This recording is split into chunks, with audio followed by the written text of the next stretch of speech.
Lukanya di sini benjol dan tangan. Oh. Nah, Mas, ada bekas Takaran. ini. Besi, pakai besi. Ketua Himpunan Mahasiswa Islam, HMI, Unisula Semarang, Aldi Maulana, melaporkan dugaan penganiayaan yang dialaminya ke Polda Jawa Tengah. Dia datang dengan sejumlah luka fisik yang masih terlihat.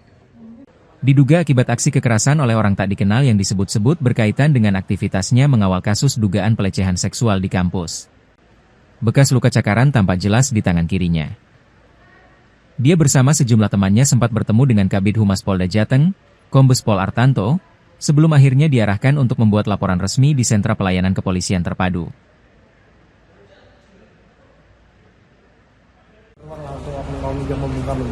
Lukanya di mana sih? Lukanya di sini benjol dan tangan. Oh. Nah, Mas, ada bekas Takaran. ini. Besi, pakai besi. Pakai besi. Setelah ini mau kemana? Setelah ini mau langsung olah TKP bersama tim Polda juga ini. Dan alhamdulillah Polda Jateng merespon dengan cepat untuk berkomitmen lah untuk mengungkap kasus ini. Sempat ada ya sekitar pemukulan ada lah. Di mana Di situ juga lokasinya. dipukul di bagian Kepala. berapa kali itu?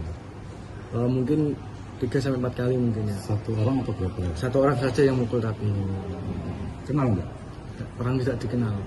Terus mungkin itu masih remaja muda atau Mungkin orang sekitar umur 30-35 sih, bukan mahasiswa itu.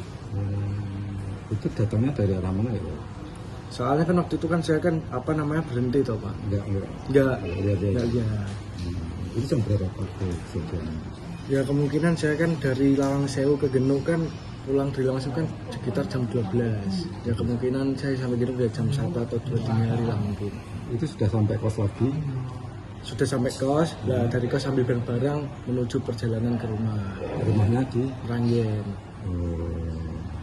itu keluar dari kos mau ke Lawang Sewu itu jam berapa? Dari sebenarnya saya dari Lawang Sewu itu dari rumah sebenarnya berangkatnya. Dari rumah ke Lawang Sewu. Itu sendirian waktu bolak-baliknya itu. Waktu ke Lawang Sewu itu saya nongkrong sama teman saya. Terus pas mau ke kos lagi itu sendirian. Waktu ke kos saya itu sama teman saya juga 2 orang. Boncengan lah awalnya lah. Terus sambil motor juga. Jadi seperti itu. Jadi motornya sendiri waktu setelah itu. Sebelumnya merasa diikuti. Saya enggak ngeh waktu itu kalau diikuti atau tidak. Ya, seperti itu. Terus ancaman-ancaman lainnya ada. Kalau mungkin ancaman-ancaman lainnya tidak ada, cuma diintimidasi lah, jangan mengawal kasus tersebut lagi. Terus dugaannya Mas itu kok dia mengintimidasi itu apa maksudnya? Ada Motifnya. Kalau motifnya sampai saat ini saya belum ketahui lah, cuma mungkin ini di dalam rangkaian pengawalan saya kasus kekerasan seksual yang saya kawal ini. berarti yang dilaporkan itu ya yang siapa itu? Yang sudah dilaporkan itu ya, yang sudah diadukan itu. Yang dilaporkan kan korbannya kan si 4. terus dikawal dengan terus ada pihak lain yang Ya, bersekongkol dengan yang diadukan itu mungkin ya. mungkin bisa jadi seperti itu. Ada berapa orang yang merayap Mas? Yang mungkin waktu itu awalnya kan 2 orang, terus datang lagi 2, tapi yang memukul cuma 1 orang. Berarti 4 orang di situ. Di situ cuma ya diinterogasi aja seperti biasa. Tapi masalah intimidasi dan terus ini pelaporan. Ya ini habis ini saya akan mengajukan pelaporan lah terkait kasus tersebut lah, karena kan tidak ada ruang untuk oknum-oknum yang suka membungkam. Karena kan kebenaran harus diungkap juga tuh. Nggak mundur berarti. Berarti pelaporannya terkait pemukulan atau apa ini? Penganiayaan. Penganiayaan. Agar nanti kita bisa tahu toh motif apa yang dilakukan oleh pelaku ini. Kita juga bisa tahu siapa aktor intelektualnya juga. Berarti yang dilaporkan 4 orang atau yang 1 orang? Ya mungkin ini kan orang tidak dikenal ya. Ya mungkin nanti saya harap kepolisian bisa mengungkap lah, khusus Polda Jateng ini untuk mengungkap siapa pelaku tersebut dan juga siapa dalangnya. Dibalik sama kawan saya dari rumah menuju ke Semarang itu ke Lawang Sewu lah, nongkrong di sana untuk ngopi. Nah, saya kepikiran untuk mengambil barang di kos, maksudnya kosnya di Genuk.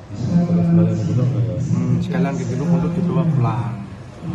Nah, jadi setelah saya ngopi sekitar mungkin jam 12 atau 1, saya pulang ke gedung dulu untuk ambil beberapa barang seperti raket, ember, sepatu, spray, dan lain sebagainya.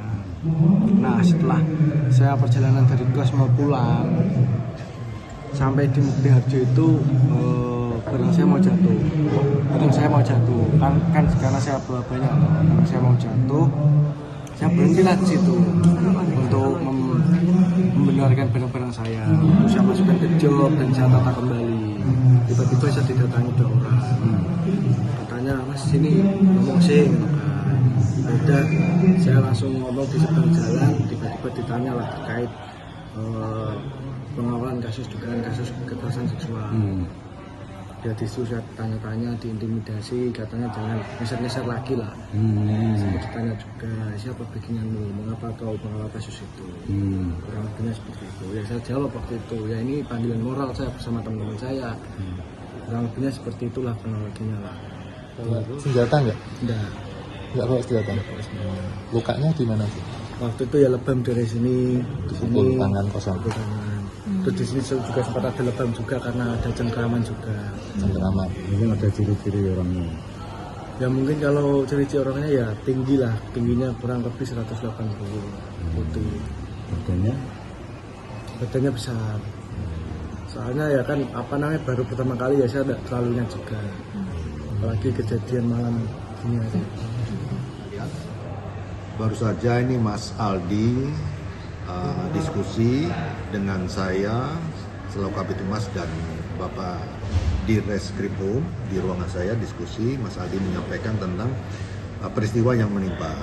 Ya tentunya setiap laporan yang dibuat oleh masyarakat, Polda mempunyai kewajiban untuk melakukan upaya penyelidikan maupun penyidikan apabila sudah hal itu merupakan suatu tindak pidana, dan kita tadi memberikan masukan kepada yang bersangkutan untuk tetap memberikan informasi-informasi yang diperlukan oleh penyidik pada saat penyelidikan maupun penyidikan. Demikian. Ada kaitannya ya laporan ini penganiayaan terkait dengan kasus kekerasan seksual. Untuk sementara ini masih kita lakukan penyelidikan apakah ada keterkaitan terhadap peristiwa pelecehan seksual di mana Mas Aldi mendampingi korbannya, apakah ini berdiskusi. Tapi menurut diskusi tadi saya dengan Mas Aldi, kemungkinan bisa ada, dan ini tentunya harus kita dalami tentang permasalahan tersebut. Demikian. Download Tribun X sekarang, menghadirkan lokal menjadi Indonesia.